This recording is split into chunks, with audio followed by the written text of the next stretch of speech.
नमस्कार, India voice देख रहे हैं आप। मैं हूं आपके साथ पूजा झा। बुलेटिन की शुरुआत करते हैं बड़ी खबर के साथ।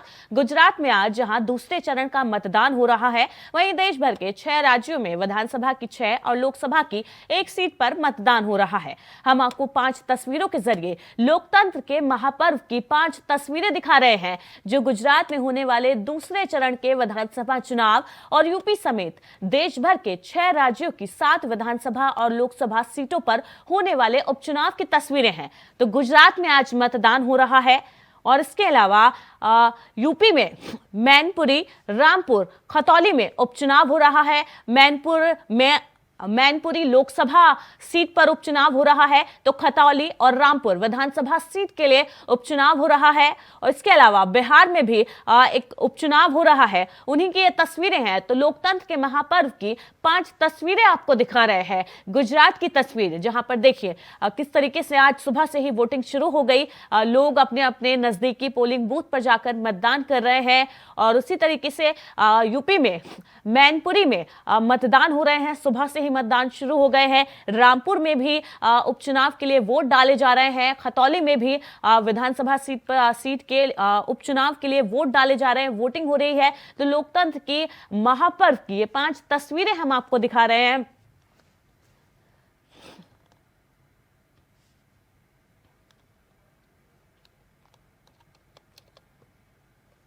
वहीं गुजरात विधानसभा चुनाव के दूसरे चरण का मतदान जारी है।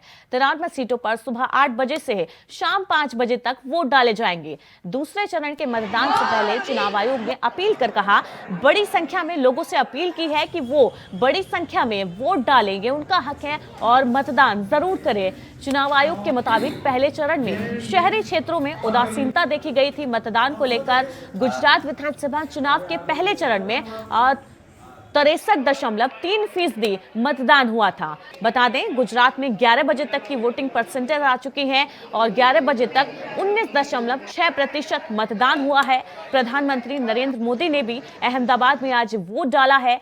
तो गुजरात में दूसरे चरण का मतदान हो रहा है और 14 जिलों की 93 सीटों के लिए मतदान हो रहा है आज। और देख सकते हैं आप तस्वीरें, पीएम मोदी ने भी आज अहमदाबाद में अपना वोट डाला है और किस तरीके से आम आदमी की तरह उन्होंने पोलिंग बूथ पर पहुंचकर वोट डाला है। ना कोई सुरक्षा, और बिल्कुल आम आदमी की तरह सिंपल तरीके से उन्होंने वहां पर वोट डाला है। और 11 बजे तक वोटिंग परसेंटेज की बात करें तो 19.6% तक की वोटिंग 11 बजे तक हुई है। बता दें, शाम 5 बजे तक गुजरात के जो लोग हैं वो वोट डालेंगे। दूसरे चरण के मतदान से पहले चुनाव आयोग ने भी लोगों से अपील की है और कहा है कि बड़ी संख्या में वोट डाले जाएं। चुनाव आयोग के मुताबिक पहले चरण में शहरी क्षेत्रों में मतदान को लेकर उदासीनता देखी गई थी। लोग कम मतदान हुए हैं पहले के मुकाबले, जिसके चलते चुनाव आयोग ने अपील की है लोगों से कि लोकतंत्र के इस महापर्व में अपनी साझेदारी जरूर निभाएं, वोट जरूर करें, मतदान करें।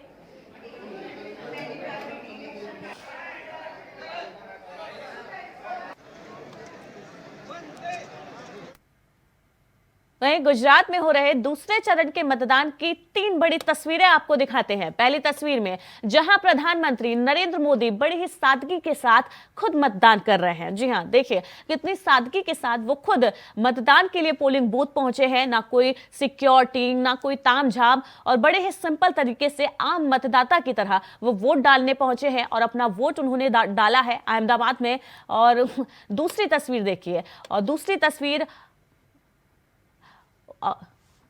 उनकी माताजी की है, हीराबेन ने, उन्होंने भी आज मतदान किया है। बता दें, उनकी माताजी की जो उम्र है वो 100 साल की हो चुकी है, उसके बावजूद भी वो आज मतदान करने पहुंची। वहीं तीसरी तस्वीर देखिए, गृह मंत्री अमित शाह की है, जो अपने आवासीय क्षेत्र के मतदान केंद्र पर लोकतंत्र के इस महापर्व में अपना फर्ज पूरा करने पहुंचे हैं और मतदान किया है उन्होंने, गृह मंत्री अमित शाह। तो ये लोकतंत्र के महापर्व की 3 खूबसूरत तस्वीरें आपको दिखा रहे हैं, जिसमें पहले प्रधानमंत्री नरेंद्र मोदी अहमदाबाद में वोट डालने पहुंचे हैं। वहीं दूसरी तस्वीर में आप देखिए कि उनकी माताजी हीराबेन, वो आज मतदान के लिए पहुंची हैं, उन्होंने अपना वोट डाला है। वहीं गृह मंत्री अमित शाह भी मतदान करने के लिए पहुंचे थे, उन्होंने आज मतदान किया है।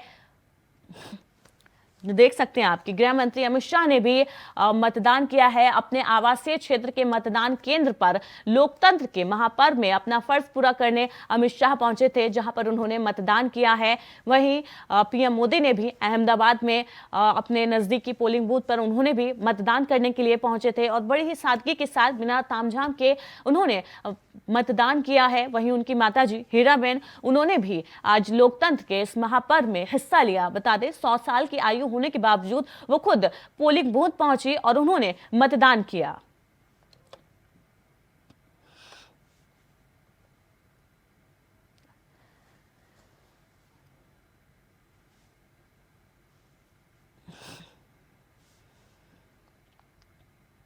तो वहीं दूसरे चरण के मतदान के दौरान पीएम मोदी भी अहमदाबाद में मतदान करने पहुंचे। बेहद ही सादगी भरे तरीके से आम मतदाता की तरह पीएम पैदल ही मतदान केंद्र पर गए, फिर लाइन में लगकर अपनी बारी का इंतजार किया और पीएम ने मतदान करने के बाद लोगों से भी लोकतंत्र के इस महापर्व में साझेदार बनने की अपील की है और उनसे ज्यादा से ज्यादा मतदान करने की अपील की है। तस्वीरें आप देख सकते हैं किस तरह तरीके से पीएम मोदी सादगी के साथ बिना किसी सिक्योरिटी, बिना तामझाम के और बेहद ही सादगी भरे अंदाज में वोट डालने के लिए पहुंचे थे। पैदल ही, बता दें, पैदल ही वो मतदान केंद्र पहुंचे थे और फिर लाइन में लगे, जिसके बाद उन्होंने अपनी बारी का इंतजार किया और जब उनका नंबर आया तब उन्होंने वोट डाला। तो पीएम मतदान करने के बाद उन्होंने लोगों से भी अपील की है कि ज्यादा से ज्यादा लोकतंत्र के इस महापर्व के भागीदार बने, साझेदारी दिखाएं अपनी और ज्यादा से ज्यादा मतदान करें। आज जनता का दिन है, आज उन्हीं का दिन है, उनका हक है अपनी पसंद के प्रत्याशी को वोट डालें। हिमाचल के और दिल्ली के मतदाताओं ने बहुत ही उत्साह और उमंग के साथ मनाया। मैं लोकतंत्र के उत्सव के लिए देश के नागरिकों का हृदय से अभिनंदन करता हूं, धन्यवाद करता हूं। मैं इलेक्शन कमीशन को भी हृदय से बहुत बहुत बधाई देता हूं कि उन्होंने बहुत ही शानदार तरीके से पूरे विश्व में भारत के लोकतंत्र की प्रतिष्ठा को बढ़े, इस प्रकार से चुनाव का संचालन करने की एक महान परंपरा विकसित की है। वहीं गुजरात में दूसरे चरण के रण में आज 14 जिलों की 93 सीटों पर वोटिंग जारी है। दूसरे चरण में 833 उम्मीदवार मैदान में हैं, जिसमें मध्य गुजरात और उत्तर गुजरात की सीटें शामिल हैं। यहां अहमदाबाद और वडोदरा समेत शहरी इलाकों में बीजेपी की अग्नि परीक्षा है, तो वहीं उत्तर गुजरात कांग्रेस का परंपरागत गढ़ है। तो कौन जीतेगा ये गुजरात की ये गद्दी, इसी पर ये स्पेशल रिपोर्ट देखिए।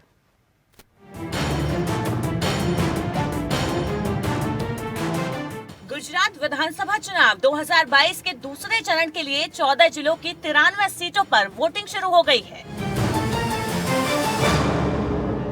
ये चरण बीजेपी, कांग्रेस, आम आदमी पार्टी के लिए काफी खास है। 93 सीटों के लिए 833 उम्मीदवार मैदान में हैं। इस चरण में मध्य गुजरात, उत्तर गुजरात की सीटें शामिल हैं। अहमदाबाद और वडोदरा समेत शहरी इलाकों में बीजेपी की अग्नि परीक्षा है, तो वहीं उत्तर गुजरात कांग्रेस का परंपरागत गढ़ है और ओबीसी बाहुल्य इलाका है। दूसरे चरण की 93 सीटों पर 61 राजनीतिक दलों के 833 उम्मीदवार मैदान में हैं। इनमें 285 निर्दलीय प्रत्याशी मैदान में हैं। बीजेपी और आम आदमी पार्टी ने सभी 93 सीटों पर अपने अपने कैंडिडेट उतार रखे हैं। दूसरे चरण में कांग्रेस 90 सीटों पर चुनाव लड़ रही है। उसकी सहयोगी एनसीपी ने 2 सीटों पर अपने प्रत्याशी उतारे हैं। वहीं बीटीपी 12 और बसपा 44 सीटों पर चुनाव लड़ रही है। गुजरात के फाइनल और अंतिम चरण के चुनाव में कई कद्दावर नेताओं के भी भाग्य का फैसला होने वाला है। प्रदेश के 3 युवा नेताओं के लिए इम्तिहान की घड़ी है। घाटलोदिया सीट से सीएम भूपेंद्र पटेल, विरमगाम से बीजेपी नेता हार्दिक पटेल, गांधीनगर दक्षिण से अल्पेश ठाकुर चुनाव लड़ रहे हैं। कांग्रेस से वडगाम सीट पर दलित नेता जिग्नेश मेवानी, जैतपुर सीट से विपक्ष के नेता सुखराम राठवा हैं। वाघोडिया सीट पर बीजेपी के बागी नेता मधु श्रीवास्तव निर्दलीय चुनाव लड़ रहे हैं। गुजरात के दूसरे चरण में मध्य गुजरात की 61 और उत्तर गुजरात की 32 सीटों पर चुनाव होना है। ये दौर कांग्रेस, बीजेपी और आम आदमी पार्टी तीनों के लिए काफी मुश्किल भरा है। दूसरे चरण की जिन 93 सीटों पर चुनाव है, उसमें 54 सीटें ग्रामीण क्षेत्र की हैं, तो 39 सीटें शहरी हैं। 2017 के विधानसभा चुनाव बीजेपी ने 93 सीटों में से 51 सीटें बीजेपी ने जीती थी, जबकि कांग्रेस 39 सीटें जीतने में कामयाब रही थी। इसके अलावा 3 सीटें अन्य को मिली थी, जिसमें से 2 बीटीपी और 1 सीट निर्दलीय जिग्नेश मेवानी जीते थे। दूसरे दौर की सीटों को क्षेत्रीय आधार पर देखें तो मध्य गुजरात की 61 में से 37 सीटें बीजेपी के खाते में गई थी। कांग्रेस को 22 सीटें मिली थी, जबकि अन्य के खाते में 2 सीटें गई थी।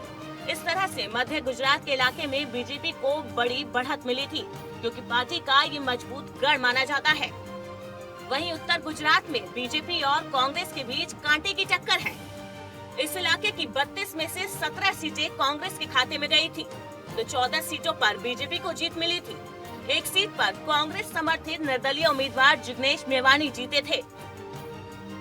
Bureau report, India voice. खबरों में आगे बढ़ते हैं। बिहार के भागलपुर में हत्या का एक सनसनीखेज मामला सामने आया है।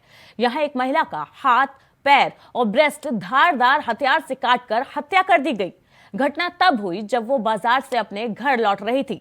इस दौरान हत्यारे शकील मियां ने पीछे से महिला पर धारदार हथियार से हमला कर दिया।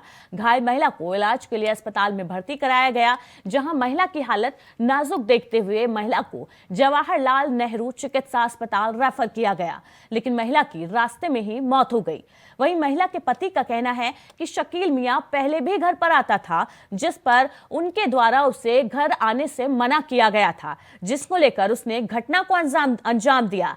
बता दें कि महिला ने घायल अवस्था में हमलावर का नाम बताया है, जिसकी रिकॉर्डिंग आसपास के कई लोगों के पास उपलब्ध है। घटना के बाद पुलिस ने 5 लोगों को पूछताछ के लिए हिरासत में लिया है। मुख्य अपराधी शकील फरार है। तो कत्ल ऐसा कि मौत भी रहम की भीख मांगे। जी हां, सनसनीखेज वारदात सामने आई है बिहार के भागलपुर से हत्या की। यहाँ पर एक महिला के हाथ, पैर और कान काटे गए हैं। जी हां, धारदार हथियार से। पुलिस ने 5 लोगों को फिलहाल हिरासत में लिया है, उनसे पूछताछ की जा रही है। तो बिहार के भागलपुर की यह घटना वारदात सामने आई है, जहां पर एक महिला के साथ दरिंदगी की गई है, हाथ पैर काटे गए हैं उसके धारदार हथियार से और फिर उसकी हत्या की गई है। ये घटना तब हुई जब वो बाजार से अपने घर लौट रही थी। इस दौरान जो हत्यारा है वो उसने महिला का पीछा किया और मौका देखकर महिला पर धारदार हथियार से हमला कर दिया। वहीं इस हमले के बाद घायल महिला को अस्पताल में इलाज के लिए भर्ती कराया गया, जहां उसकी हालत नाजुक देखते हुए उसे दूसरे अस्पताल में रेफर किया गया, लेकिन महिला ने रास्ते में ही दम तोड़ दिया। महिला के पति की माने तो उनका कहना है कि जो आरोपी है शकील मियां, वो पहले घर पर आता था उनके, जिस पर उन्हें आपत्ति थी और उन्होंने उसको घर आने से मना कर दिया, जिसके विरोध में, जिससे गुस्से में आकर जो आरोपी है शकील, उसने इस वारदात को अंजाम दिया है। तो गम लिया की जा रही है, बस पीछे पीछे आकर के पहले पीठ पर झबिया चलाया, उसके बाद माथा पर मारा तो ये गिर गया। गिरने के बाद दोनों हाथ काट दिया, इसमें भोग दिया, दोनों स्तन को काट दिया। क्या दुश्मनी था? दुश्मनी कुछ नहीं, वो पहले आने जाने के लिए उसको मना किए थे कि तुम हमरे यहाँ मत आओ, तुम गलत आदमी। कौन मारा है? शकील, शेख शकील मारा है। खाली घर पर आने से मना किए थे? हाँ, बस यही किए थे और कुछ नहीं बोले थे उसको। तो गम लिया की जा रही है। तो बिहार के भागलपुर से हत्या का ये सनसनीखेज मामला सामने आया है। बड़े ही नर्मम तरीके से जो आरोपी है उसने एक महिला की हत्या की है और उसके हाथ पैर काटे। हम बार बार कहते हैं कि बिहार में पीएफआई ने अपने पांव पसार लिए हैं नीतीश कुमार की नाक के नीचे, और जिस तरह से बिहार के सभी जिलों में धर्मांतरण हो रहा है, धर्म परिवर्तन का काम हो रहा है, लव जिहाद, रोमियो जिहाद जैसी घटनाओं को अंजाम दिया जा रहा है, हत्याएं हो रही है और राज्य सरकार के इंस्ट्रक्शन पर यह केस दर्ज भी नहीं किए जाते हैं। और नीतीश कुमार ने मुस्लिम तुष्टीकरण, धार्मिक तुष्टीकरण की नीति के चलते ऐसे लोगों को, ऐसे अपराधियों को धार्मिक आधार पर संरक्षण देने का काम किया है।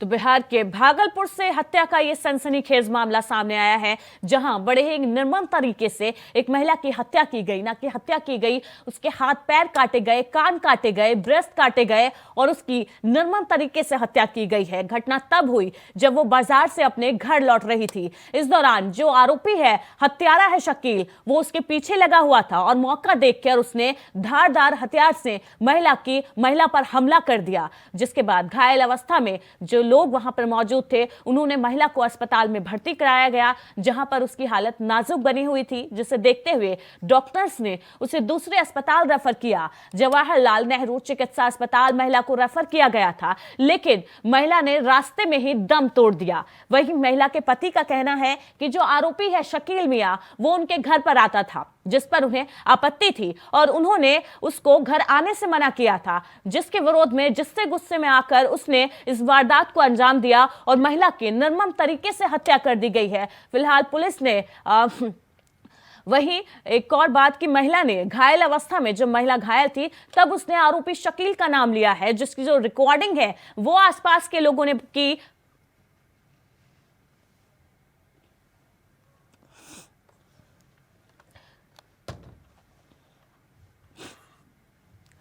तो इसी खबर पर अधिक जानकारी के लिए हमारे साथ पटना से रजनी शर्मा जुड़ गई है। रजनी, बहुत ही निर्मम तरीके से एक महिला की हत्या की गई है, क्या कुछ मामला है ये?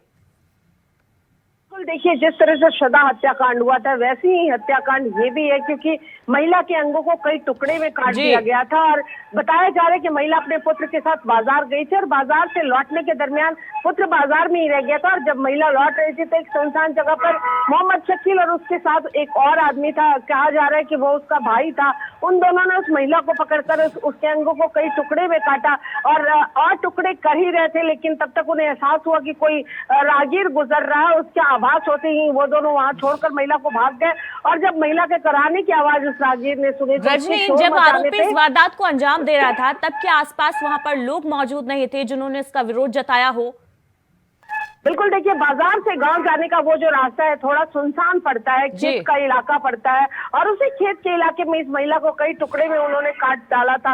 जिस तरह से महिला को काटा है उससे सहसा अंदाजा लगाया जा सकता है कि कितनी क्रुएल्टी भरी हुई होगी उसमें, क्योंकि अंगों को कई टुकड़े में काट रखा था और उसके बावजूद महिला में जान बची हुई थी। जब शोर मचाया गया तो वहां पे जो लोग पहुंचे, उन लोगों को महिला ने सिर्फ आरोपी का नाम बताया और उसके बाद महिला अस्पताल ले जाते उसकी डेथ हो गई। हालांकि उसके परिजनों का ये कहना है और वहाँ के जो लोग हैं वो बता रहे हैं कि आरोपी का पहले से भी महिला के घर पे आना जाना था और महिला के पति को इस बात पे आपत्ति थी। महिला के पति ने इस बात को लेकर उनसे उनकी झड़प हुई थी और उसी के बाद आक्रोशित होकर उन्होंने इस महिला की हत्या कर दी। बताया जा रहा है कि महिला, बड़ी चौंकाने वाली बात है कि किसी को घर आने से मना किया तो इससे नाराज होकर, इससे गुस्से में आकर उसने हत्या कर दी, वो भी बड़े निर्मम तरीके से।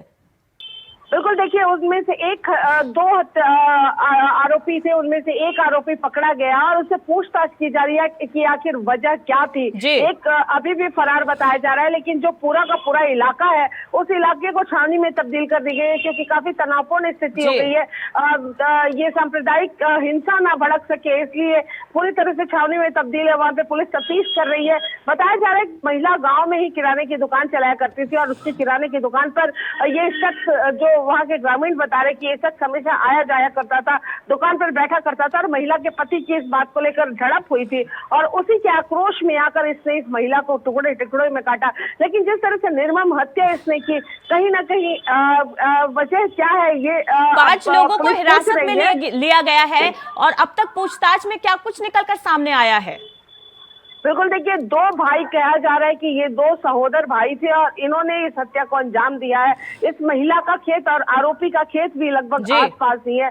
उसी गांव के रहने वाले हैं ये लोग। तो उनमें से एक जो हत्यारोपी है वो पकड़ा गया, उससे पूछताछ चल रही है और उसी के पूछताछ के आधार पर जगह जगह छापेमारी चल रही है। और जो दूसरा आरोपी है उसे पकड़ने की कोशिश की जा रही है, पुलिस इंट्रोगेट कर रही है और ये जानने की कोशिश कर रही है कि इतनी जघन्य हत्याकांड आखिर ऐसा किस बात का आक्रोश था जिसकी वजह से इस तरह के हत्याकांड को अंजाम दिया गया।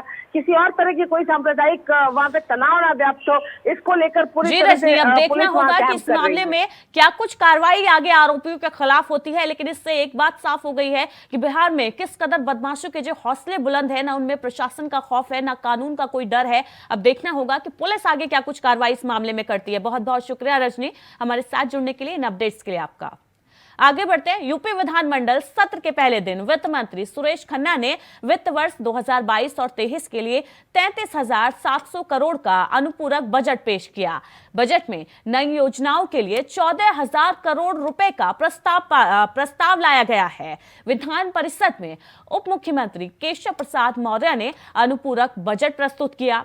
इसके पहले सपा नेता मुलायम सिंह यादव को श्रद्धांजलि दी गई। इस मौके पर मुख्यमंत्री योगी आदित्यनाथ ने उनके निधन को देश और प्रदेश की बड़ी क्षति बताया। इसके साथ ही कल 11 बजे तक के लिए सदन की जो कार्यवाही है वो स्थगित कर दी गई है। तो विधानसभा में अनुपूरक बजट पेश किया गया। सबसे पहले नेताजी मुलायम सिंह यादव को श्रद्धांजलि दी गई और उसके बाद जो सदन की कार्यवाही है वो आगे बढ़ाई गई और विधानसभा में अनुपूरक बजट पेश किया गया। डिप्टी सीएम केशव प्रसाद मौर्य ने ये बजट प्रस्तुत किया।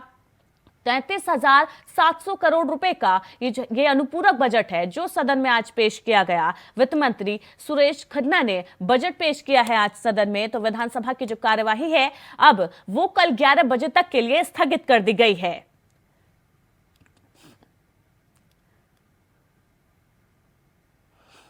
बता दें, विधानसभा के शीतकालीन सत्र का आज आगाज हुआ है और यहां पर सबसे पहले नेताजी मुलायम सिंह यादव को श्रद्धांजलि दी गई। उसके बाद सदन की कार्यवाही आगे बढ़ाई गई। वित्त मंत्री सुरेश खन्ना ने वित्त वर्ष 2022 और 23 के लिए 33,700 करोड़ रुपए का अनुपूरक बजट पेश किया। बजट में नई योजनाओं के लिए 14,000 करोड़ रुपए का प्रस्ताव लाया गया है। विधान परिषद में उप मुख्यमंत्री केशव प्रसाद मौर्य ने इस अनुपूरक बजट को प्रस्तुत किया। इसके पहले सपा नेता मुलायम सिंह यादव को श्रद्धांजलि दी गई। इस मौके पर मुख्यमंत्री योगी आदित्यनाथ ने नेताजी के निधन को देश और प्रदेश की बड़ी क्षति बताया।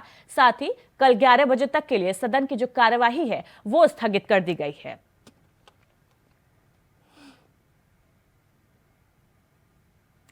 वहीं सिंगापुर के अस्पताल में आरजेडी सुप्रीमो लालू प्रसाद यादव का किडनी ट्रांसप्लांट शुरू हो गया है। उनकी बेटी मीसा भारती ने फेसबुक पर लिखा, अभी अभी पापा को सर्जरी के लिए ऑपरेशन थिएटर में पहुंचाकर आई हूं, थोड़ी देर में ऑपरेशन शुरू होगा। वहीं लालू यादव की बेहतर स्वास्थ्य की कामना के लिए बिहार के उद्योग मंत्री समीर महासेठ ने आज पूजा पाठ और हवन का आयोजन किया था।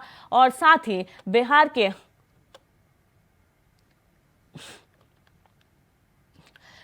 बता दें कि बिहार के अलग अलग हिस्सों में लालू यादव के समर्थक उनके सफल किडनी ट्रांसप्लांट के लिए दुआएं कर रहे हैं। पूजा पाठ की गई है, हवन किए गए हैं। और सिंगापुर में बता दें आपको, लालू यादव का जो है किडनी ट्रांसप्लांट हो रहा है, उनको अस्पताल में भर्ती कराया गया है।